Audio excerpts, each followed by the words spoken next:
Rail Up, the future mobility podcast with innovators and leaders of the ecosystem. Presented by Sebastian Sperker. Welcome to this episode of Rail Up, and today we are going global, connecting live from Israel and Australia to explore one of the most exciting topics in rail, autonomous train operations. My guests are Vicky Alman, CEO from NIART Rail, bringing aerospace-grade perception technology into the railway sector, and Lido Costa, one of the most experienced experts in autonomous rail and a key figure behind Rio Tinto's groundbreaking autohaul project. In this episode, we dive into perception systems, the eyes and ears of automation, and take a deep look at one of the most ambitious rail automation projects ever delivered. That's a lot to unpack, so let's get started.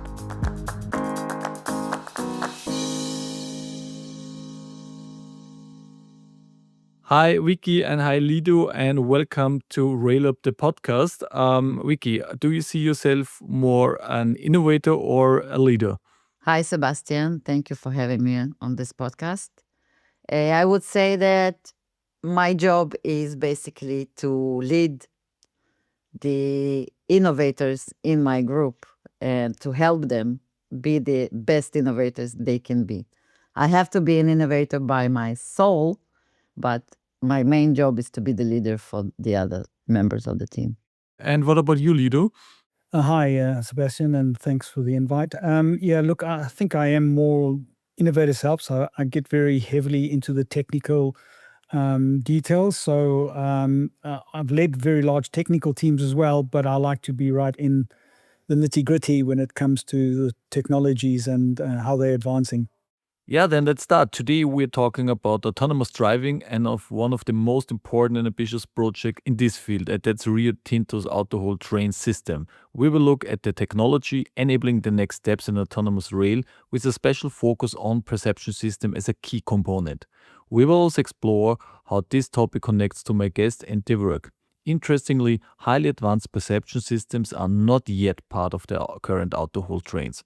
This raises the important question, why are perception systems becoming such a critical topic in autonomous or more concrete, highly automated rail operations right now?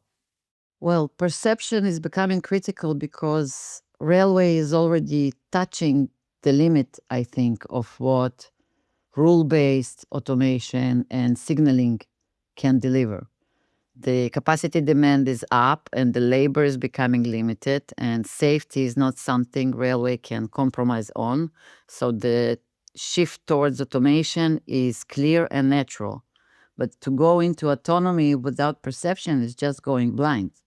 So if you truly want rail autonomy in real world conditions and to move from limited scenarios, you must have a reliable perception.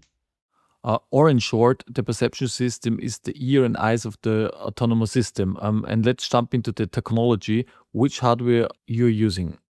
NIART is building sensor perception systems that are combining both optical sensors and advanced radars, in addition to other data sources.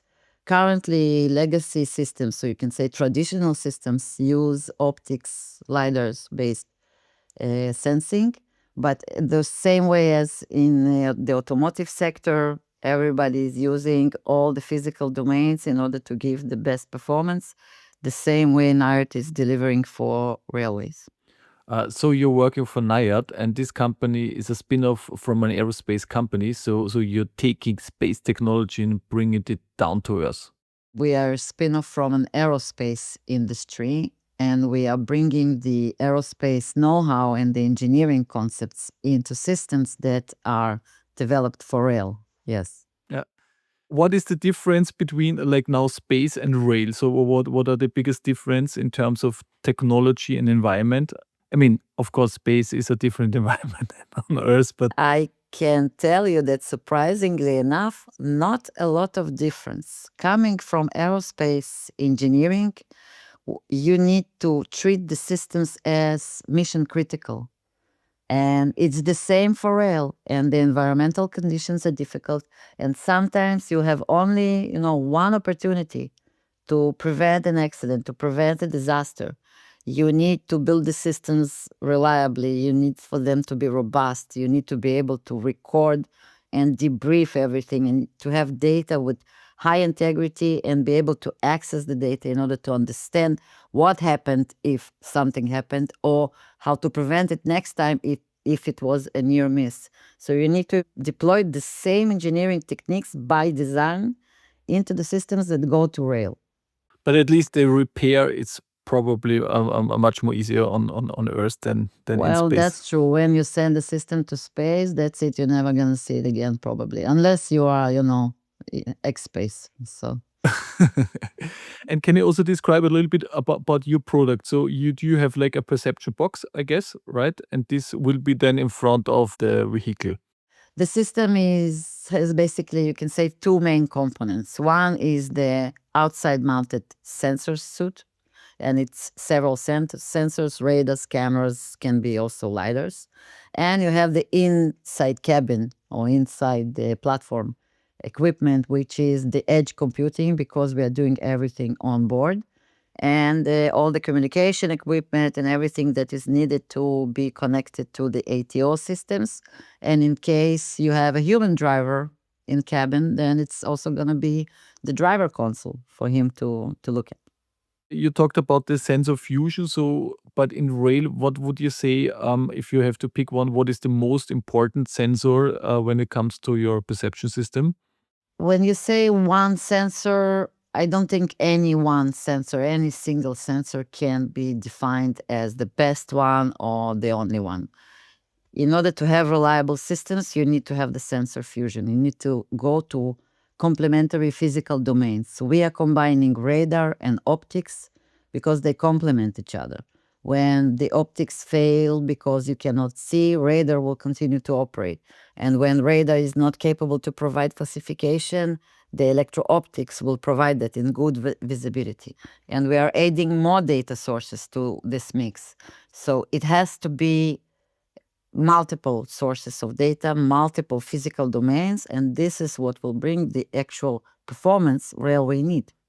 I think one of the key questions, like the whole topic of perception system, it's the homologation. Of course, you said there will be a sensor fusion, and then we get like our data out of it. I can imagine there are quite a lot of hurdles to get it homologated.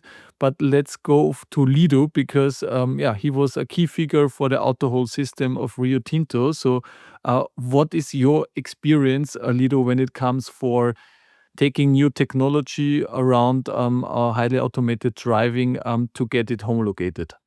Yeah, look, homologation is definitely without a doubt a big challenge. So in the case of Rio Tinto in Australia, had to deal with the federal National Railway Security Authority and called the Office of Rail Safety. And when you have those people who have nothing really to benefit, they're not really looking at wanting to get, more productivity, but they still have to co-sign for a new innovation, something that nobody else has done. So you really do have to follow very good processes. In the case of Rio Tinto, everything that was developed to Senelec standards, 50126, 127, 128 in particular. And everything had independent safety authorities and assessors from Europe mainly. So homologation is really very, very difficult because of the process side of it that has to be followed. In the case of other projects that I've been working on in Europe, in particular the ATO Batua route, which is in Holland,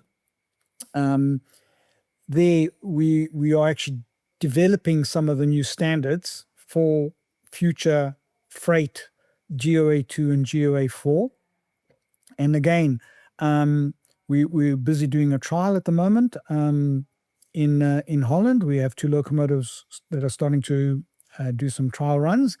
But again, we are building on the existing standards that were set up by SENEC, by European Union, which is the standard 125 and 126 subsets for autonomous driving.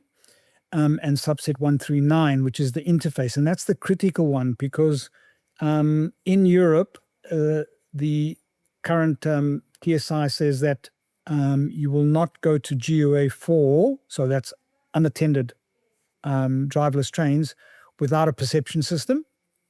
And so we are developing the standards to specify that. And those standards will also include both vision and radar.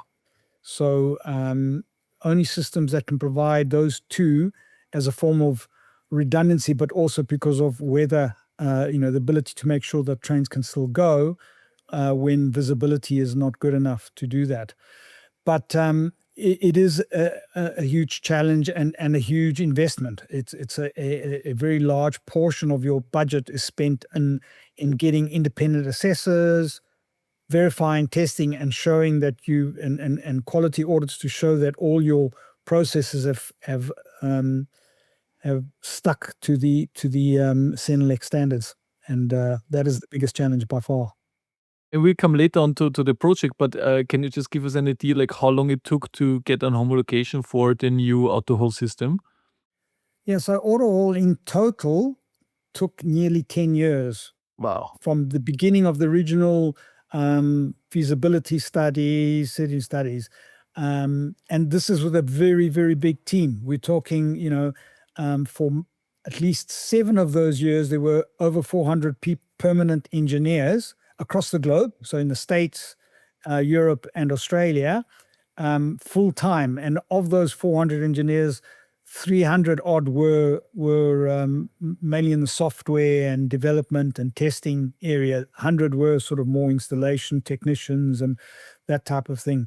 But you got to remember, it's 1,800 kilometers of driverless track with 2.5 kilometer long trains that weigh 40,000 tons. So 3 locomotives each. So it's a very big project. For our audience, in comparison to the car, in railway, we're speaking about the GOA levels 1 to 4. And in the car industry, we're talking 1 to 5. Yeah, and the level 4 is basically unattended driving, which is closely to autonomous driving. But as the expert always says, it's not autonomous driving because the vehicle or the wagon cannot decide where to go, actually. So it's still by infrastructure manager, and therefore we're talking about highly automated train operations. So just to be, and if we're talking about autonomous, we're talking actually also about how automation rail operations. So also to make this also in a context, because this is always when I talk to experts, a big discussion if we should take autonomous driving, which is a buzzword, but more fitting to the car, to the road and to the rail. Vicky, what is you're already in the field, and I think NIART is going to run for an homologation. What is your experience in the whole process? How difficult it is? What are the biggest hurdles? Coming from the aerospace industry, we are always using the aviation and the military standards. And the certification process is difficult, but usually we are building on, reuse and previous engineering systems, and it's only by increments that we are certifying the new development.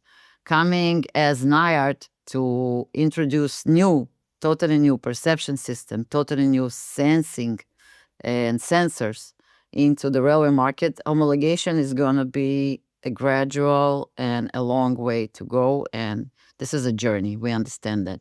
We are already going through an assessment for CO2 level because we are confident that the fact that we are combining radar and optics, and we are capable of, working without a single point of failure and going into graceful degradations and being able to, by design, have more data to prove the safety case. This is something that can help us get to CO2, but this is a process.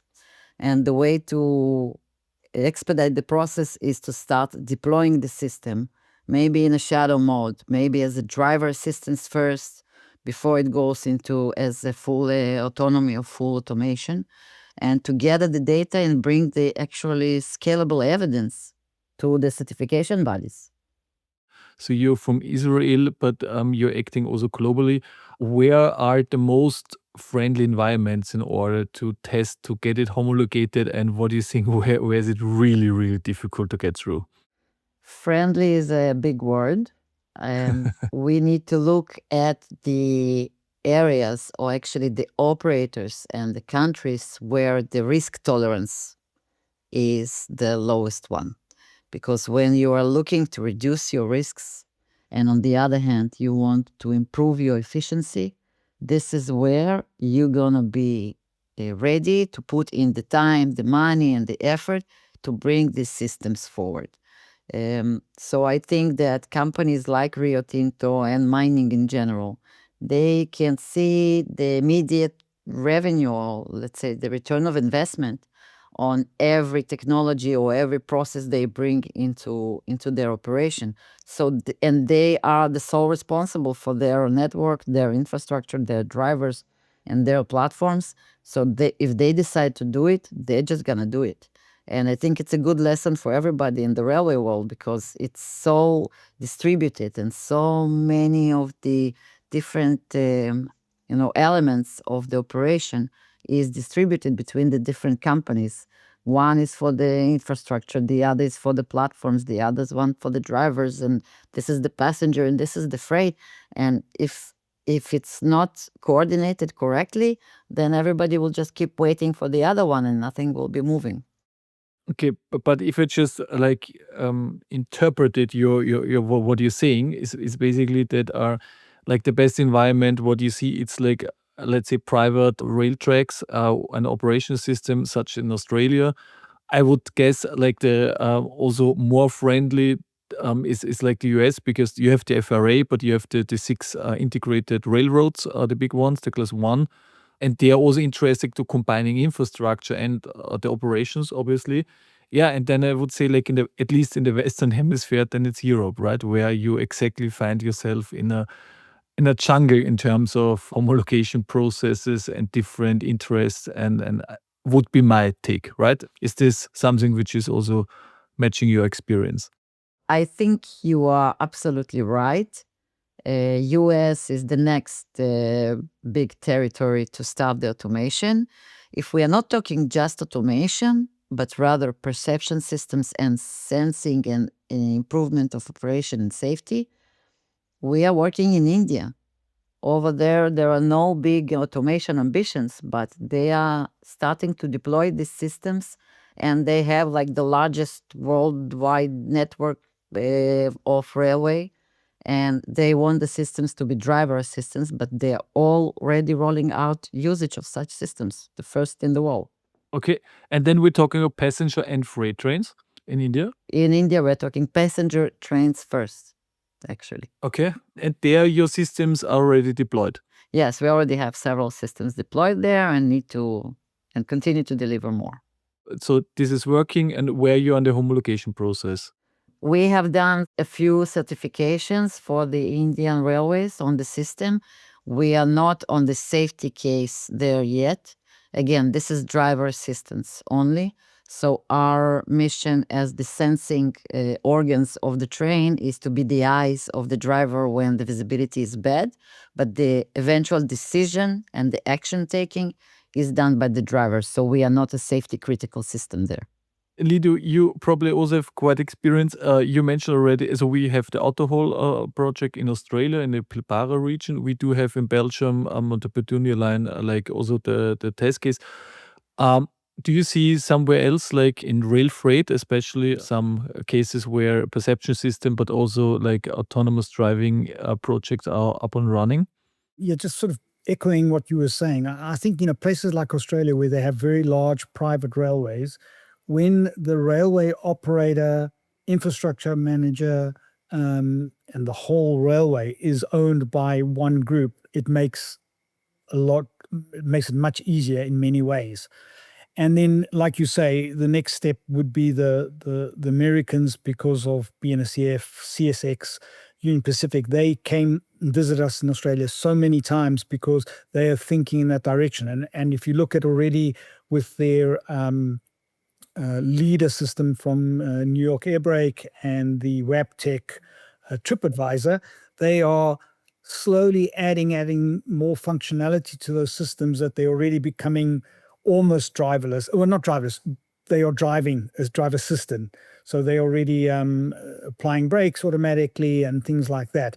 So they've got a very strong business case because of saving fuel is a very big initiative, and more efficient autonomous type driven systems. In Europe, I agree with you. It is a nightmare because you have your infrastructure manager and then your operator. But having said that, and I see this with the project in Holland, if there is a big push from other parts, so in the case of the Batur project, it is all about green energy. So getting trucks off the road. So every train that if you can, put freight onto a train, I think it gets rid of 45 trucks on the roads, something like that on average. And so there's a very, very big push because of the whole carbon net zero initiative to get more efficient freight. And the only way you're going to get more efficient freight is to be able to go more autonomy, because when you look at, and this is very much the case in Australia as well, when you look at especially when you take the big step to go to unattended, so GOA4, and then you no longer have the constraints of the driver being late, being sick, not there at the time when they need to get on and all that. You get huge efficiencies. So whilst I agree, because it's different entities and they always look at the other one. In the case of DB Cargo, they've taken the initiative and they've worked very well with ProRail, which is the infrastructure manager in Holland, and are pushing it through because they can see, and because of the carbon neutral, the initiative of getting freight trains, because at the moment most of the cargo in Europe is still on trucks, and they want to change that. On this point, I would like just to mention again, if we talk about also energy efficiency, and I think the rail is like the minimum 4 times better, 4 times, and I think that's basically the one thing. But the other thing, what comes always in the podcast, and also like if you follow in Europe, the political discussion is also that we need more capacity, because like in Europe, in comparison to US, is a very passenger centric system. So we have a high dense system between passenger and freight.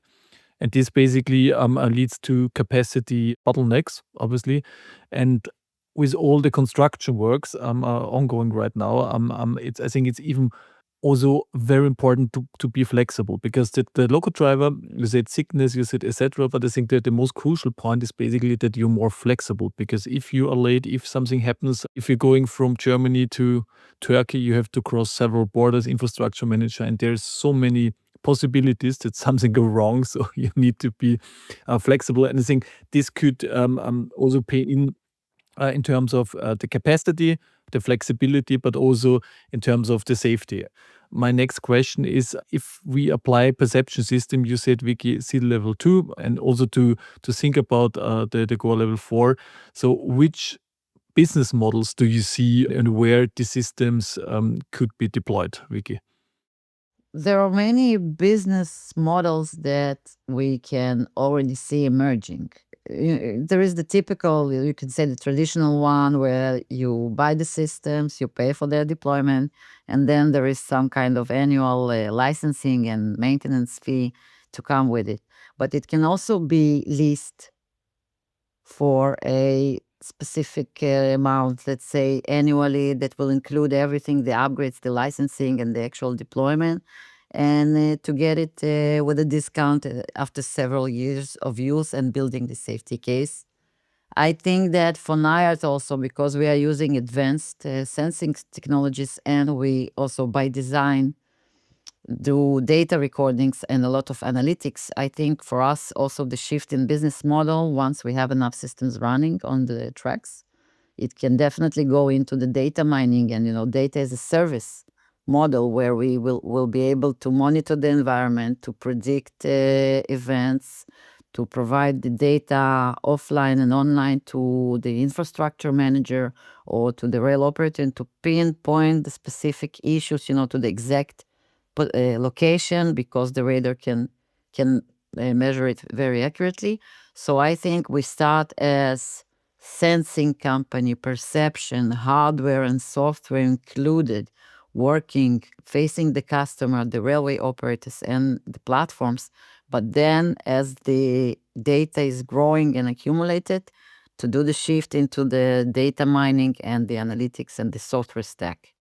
You talked about now NIART. Can you just give us a quick overview about like the company? Like how big is the company? So where you are right now? So where is your market right now? And a little bit what is the outlook for the future? Your big plans. NIART Systems is a, you could say, small startup company. We are about 25 going into 30 as we speak company with a backyard of about 4,000 engineering powerhouse, 4,000 engineers in our mothership company that we have spun off. And we are radar experts, RF, microwave, computer vision, AI, and all the domains are in-house. And we are using the facilities of Alta Systems and the Aerospace corporate we were born from for testing facilities, for reliability, RAMs engineers, for cyber security, and very, specific expertise that you don't necessarily need to have in-house for all startups, but you need to use it from time to time. So we are basically 25 spearheading the operation and the development, and a powerhouse of engineers at the backyard. Currently, we are deploying systems in India, in parallel developing a new generation of a hardware and software that will be certifiable, going through SEAL 2 assessment process with TÜV Süd in Germany, and working on multiple RFIs, some coming from US, some coming from Australia.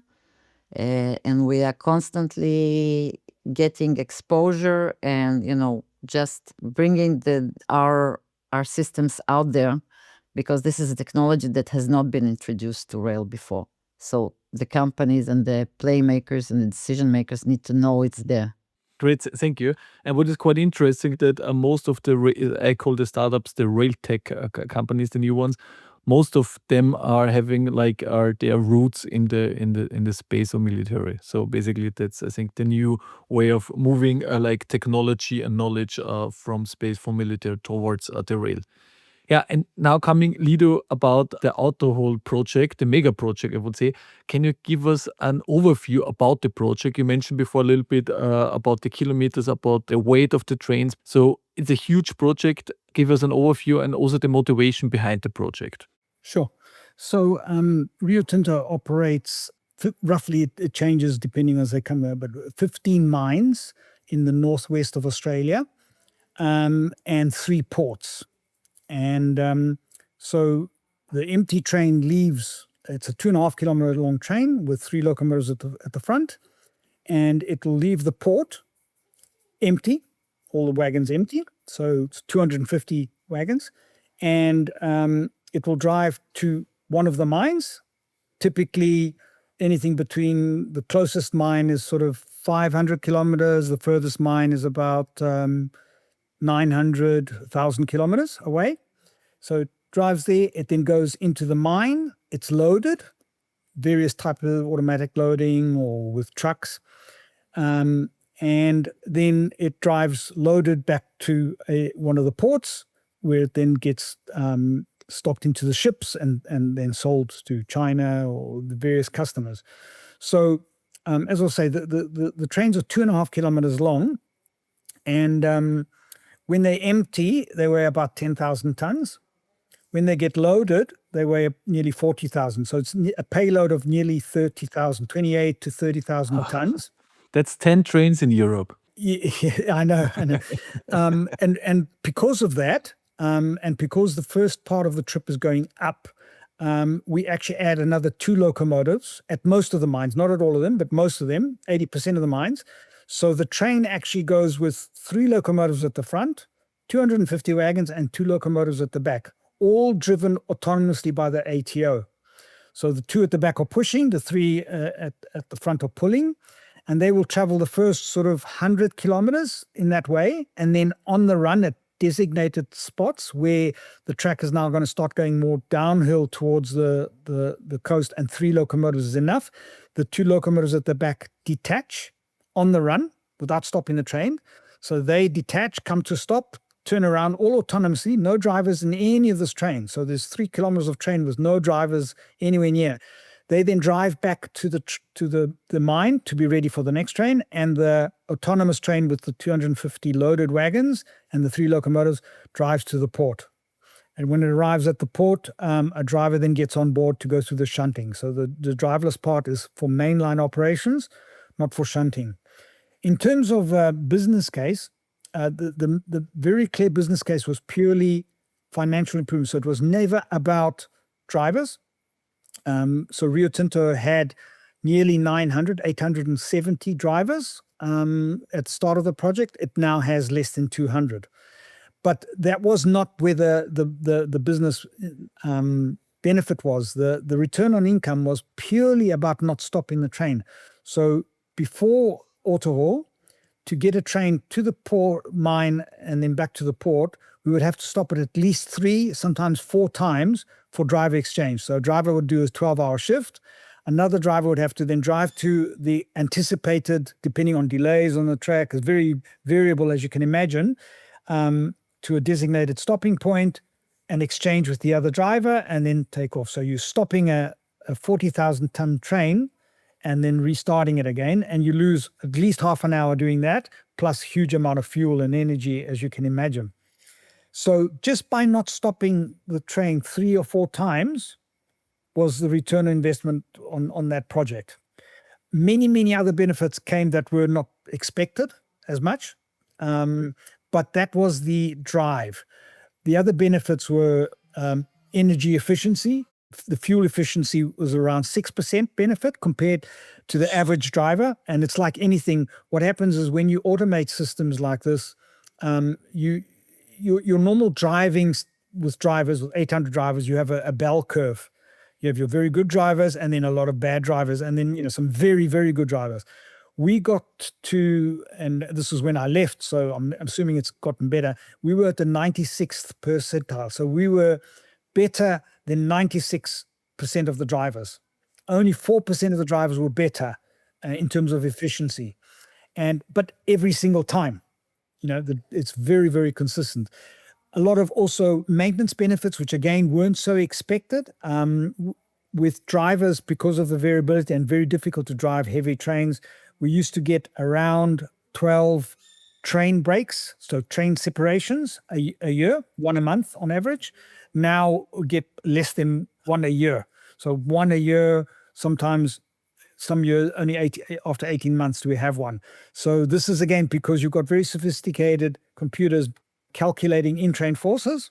And so your wear and tear on your couplers is less and you don't have train breaks, which cause a very big inefficiency, obviously.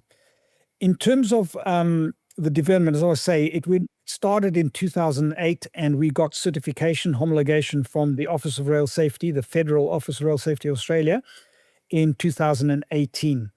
The first few years was really more feasibility studies and initial things, but you're looking at 7-8 years of very full development life cycles to get to that stage with obviously various iterations and a lot of fit out, right? So we fitted out nearly 300 locomotives with ATO equipment, communications equipment, equipment on track. So look, when we started the project, we saw the hazards associated with perception systems and that, now the driver's eyes were not going to be there. And we looked, and at that time, there were no perception systems on the market that could achieve it. So we were forced to manage those hazards by looking at where the hazards were at high risk. So in the case of autohaul, there are 56 public railway crossings in the whole network and 180 private railway crossings where utility companies and farmers have access only. So we addressed those. So at those 56 public level crossings, we put in obstruction detection systems that automatically send a signal if, a car gets stuck there or something, stop the train. And in the other 180 private ones, we locked the keys, and the people had to have special training and courses to be able to cross the line, and had to have radios to communicate to know if a train was coming and that.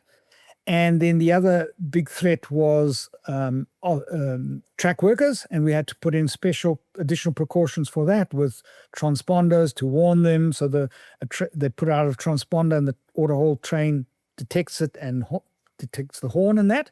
But there's a residual risk. You have lost the eyes from the driver, and that's the reason why Rio's now doing several RFIs and trials to add it, now that the technology is more mature, to bring in a more permanent onboard perception system.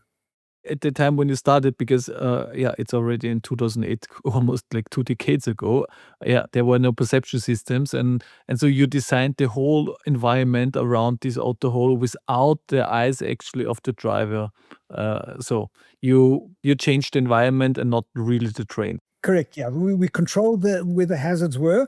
We do have a obstruction detection system, because that was easy to implement. So we will detect if we hit something, and we unfortunately still do hit a lot of cows and camels, mainly camels, because there are more camels in Western Australia than there is in Saudi Arabia. And we need to detect that, because it can often damage, especially if they get dragged underneath the train. I know it's very gruesome, but it can affect equipment.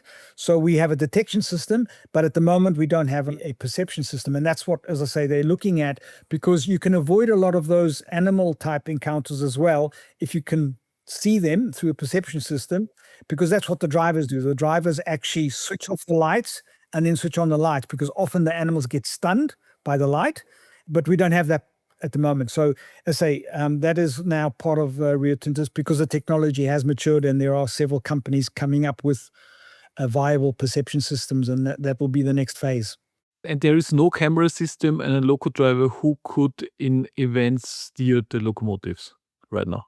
So there are cameras in front of the locomotive, so that, for example, what happens is when you hit something, it gets an alarm that goes to the asset health operator that's responsible for that train. You will have like 10 trains, and he gets an alarm, and then he can bring up the picture. So the alarm triggers a picture 6 seconds before the hit, which is normally enough to see what you hit.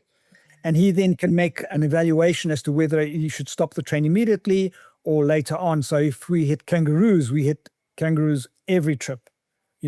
We don't worry about that, because kangaroos will very seldom cause any damage on a 40-ton locomotive.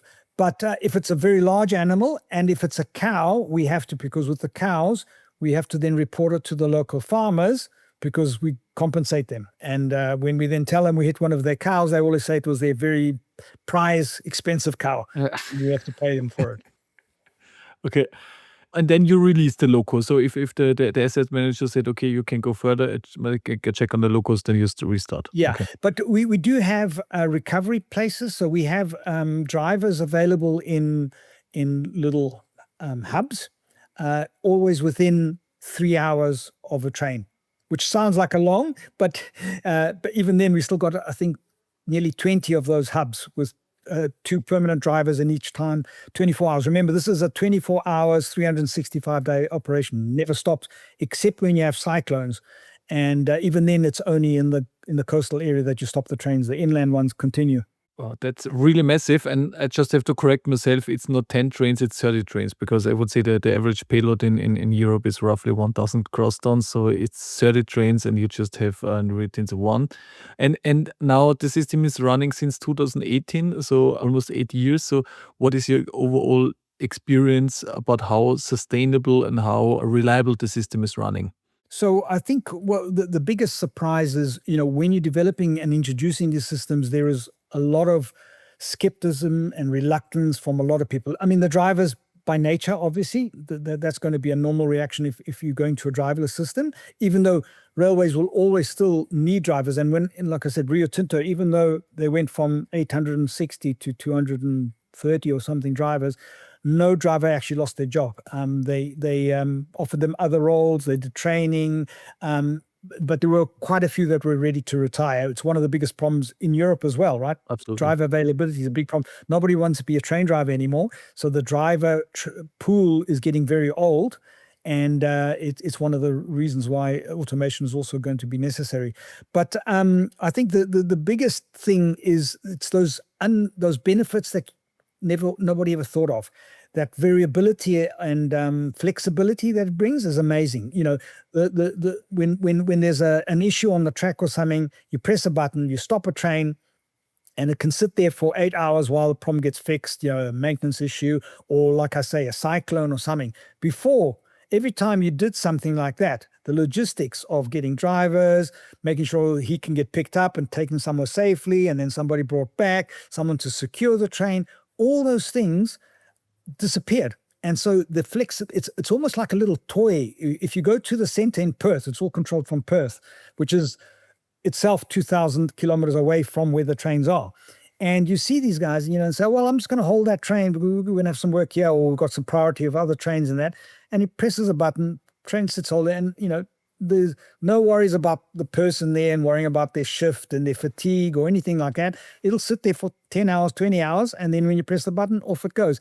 So that flexibility, or changing its route, you know, no worry about accommodation if it's now going to a different mine because that mine had a problem, and so now it's not supplying ore while they repair. So the flexibility that's come out of it, I think the maintenance, like I mentioned, huge benefits, some challenges as well. It changed the whole maintenance strategy, especially the track strategy. So the best example I can give you for that is wear and tear. So we would replace rail in curves, or roughly. So if you take a typical curve, which aren't very big curves, because you don't want to go around big curves that's very energy efficient, but would be replaced, and the section that would need to be replaced would typically be around a kilometer, 800, 700 to a kilometer. And it would be done every 2 years or so, replace because of wear and tear. Now we have to replace every year, but only 80 meters or 100 meters. So again, it's back to consistency with the train, because of the driving strategy and the forces and that.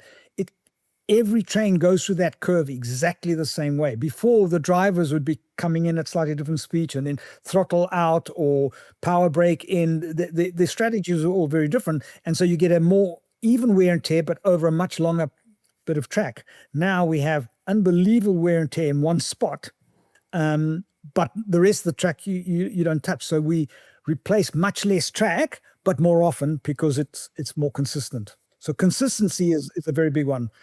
And then the other one, I guess, just to finalize in terms of benefits that weren't really expected, is data and preventative maintenance. So because you're automating all your alarms and everything now has to be coming to one database, you have much more. I mean, the gigabytes of data that is sent from every train every minute is amazing. You can then bring that all together and you can start trending. So, you know, if you start seeing a particular communication bit of equipment or a power supply or anything on the train starting to deteriorate, you can react a lot quicker. Has it already paid off? You'd have to ask the business analysis. I believe so, because last time I looked, I think we had hit 160 times to the moon and back kilometers driven. 160 times to the moon and back of autonomous kilometers driven. So I would think so, but it was also a very big investment. So what I said in the beginning, so merging now the whole project to upgrade with perception system from Vicky and NIART. So what would this change in the operations? Well, maybe I cannot answer for Rio Tinto, but the way that they explain it when we have an interaction is the fact that they want to reduce the risks to the minimum by doing the most possible accessible thing. So it's about risk management. But I would have to say they started a bit early with their AutoHaul project. This is the largest robot in the world, and it's first one of a kind and the first one. And look at all the work they had to do to identify the different hazards, the different risks, to find the solution for each and every edge case, to coordinate between all the systems. And if they were doing this work from scratch now, they would be looking at a perception system that can give a reliable warning for a kilometer away. They will be able to spare all this work and all this integration and all this coordination and just to put an onboard system that can handle multiple risks and multiple hazards and multiple situations. And this way, the progress to automation would have been much easier. I think a lot of companies are looking at the experience of Rio Tinto, and if they start now, they will, have the first example, but also will have an easier way to go because of the technology progress, such as sensing systems and NIART solutions. That's encouraging, Vicky. And Lido, what do you see as a main benefits for the upgrades then? Yeah, so I think Rio is looking at it from two aspects, right? The one is a safety improvement. They have got residual hazards. There is still risk, in when we did the hazard analysis, we looked at the last 20 years, and there had been 2 incidents of trains coming too close, and unfortunately also a fatality in those 20 years of trains interacting with people. And so there is that residual risk. And whilst we mitigated the bad areas, there's still a risk, because if you go and drive up there, and you can go on holiday to West Australia and hire a car and drive, and there are many places where you can drive right next to a driverless train. When I say right next to, you'd have to stop the car, climb up, and unfortunately there are still people that do that. They will go up and try to take pictures of a big train because it's a very impressive train, and then you also have the other problem at level crossings. Even though we got booms, lights, and everything, there is that temptation sometimes, because it's a 2.5 kilometer long train, and if it's in an area where it can't go at line speed, so they normally go at about 80 kilometers, but if it's going at 20 kilometers now, you can do the maths, it's a long wait.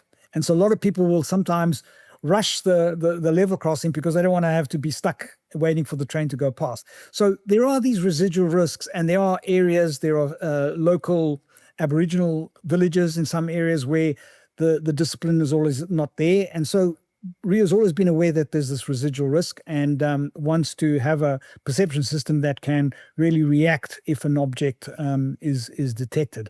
And then, as I say, there's also the case of animals, where we often will hit animals where if we had a system that detected that animal, we could react in other ways, blowing the horn, switching off the lights, slowing down, all those sort of things, which at the moment the train won't do.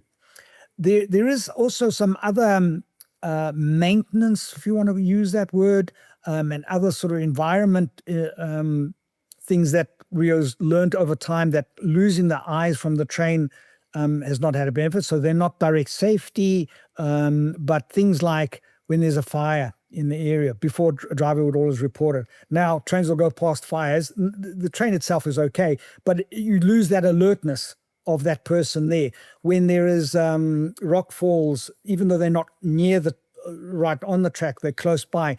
All those sort of things that a driver used to see, now they're having to send scouts out and people in cars to go and see if there's anything happening on the track. So we see benefits there in terms of that type of thing that the driver used to see, or even things on other trains.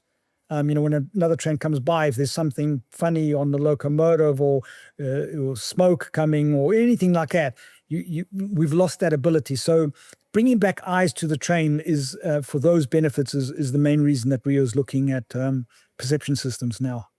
Behind every big story, there are cool personalities, I would say. Vicky, can you? I mean, you already started to explain a little bit, but how comes that you entered in the railway system or the ecosystem of rail? I mean, you came from space. So yeah, I started from aerospace, aviation, and defense area. And this was always, huge systems and complex, and size-wise, they were insane. And the amount of people working on that, and it was all mega, mega, mega projects. And looking at rail, The challenge is not very different, very, very challenging technology, but it's like defense in a capsule because you have to make everything smaller, more compact, more accessible, quicker to be deployed on the market. So it's a challenge, technological challenge, which is matching the challenges of defense and aerospace, but for an industry that is working absolutely differently. And the requirements are an interesting combination of all the domains. So I really enjoyed this new phase in my career, I can say, where I can exploit everything I have learned so far, but then work with an industry that surprises me every day with its, the seriousness and the way they approach things and the risks analysis and everything is very much surprisingly correlates to everything I know about space, defense, and aerospace industry.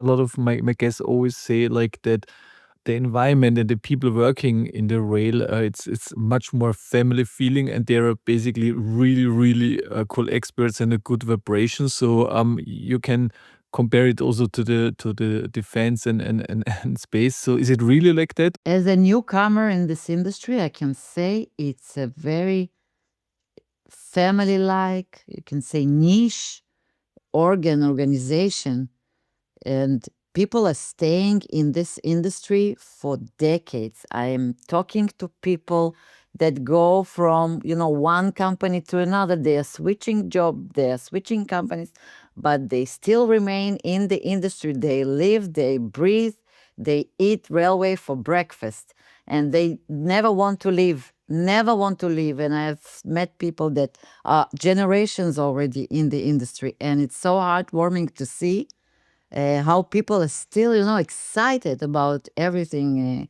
in this business. And if you think about it, railway has been here, longer than the trains, longer than the aircrafts. Technology-wise, it's a bit, I think, lagging. But now is a very exciting time because the digitalization is coming. It's unavoidable. So it's a new era. Great. And what about you, Lido? You are since decades with your grandparents already in the ecosystem, or? Yeah, now I'm one of those 40 odd years railways. That's all I do. And you're right. It's always the same family, same people. I mean, I started up, I graduated in South Africa and I joined Siemens. And there was a new electronic interlocking project that was going to be done in South Africa. So I went to Braunschweig in Germany to do that project. But then South Africa had a lot of problems at that time. And the Rand lost its value. So the project couldn't go ahead. So I ended up then staying in Germany for 8 years, working for Siemens, and then to Alcatel in Stuttgart, which is then turned to Thales, which then is now Hitachi. But then I went to Madrid to do the high-speed line Madrid-Seville as the chief signaling engineer. And then I was in Portugal for 7 years, doing all, when the Expo came, for all the modernization. Did some projects in Brazil as well. And then my wife, who is not Portuguese, said enough of non-English speaking countries. We've got to go back to an English speaking country. And basically Alcatel at the time sent me to Perth, which was where I've been for the last 25 years. It then became Union Switch and Signal, and now it's Hitachi. So again, and it's like the companies and the family and the people all the same, because in Europe I was in part of the IRC, which is the Institute of Railway Signal Engineers, and we had all those common people. And then you come to Australia and it's the same group, and often people that were originally in the UK or in Europe, and they're now also in Australia. So you're right, it is a very family, a very long-term type of environment. And so then the last 25 years, firstly with what is now Hitachi, but used to be Union Switch and Signal, and Ansaldo. And the last 15 before I retired from Rio Tinto was with Rio Tinto doing that. So it's always been railways, signaling, communications, automation. That's really also like a global railway story. Thank you very much. And my last question is, if you envision, and then maybe a little bit globally, how the railway sector looks like in 2035, especially if it comes to autonomous driving. So Vicky, may you start?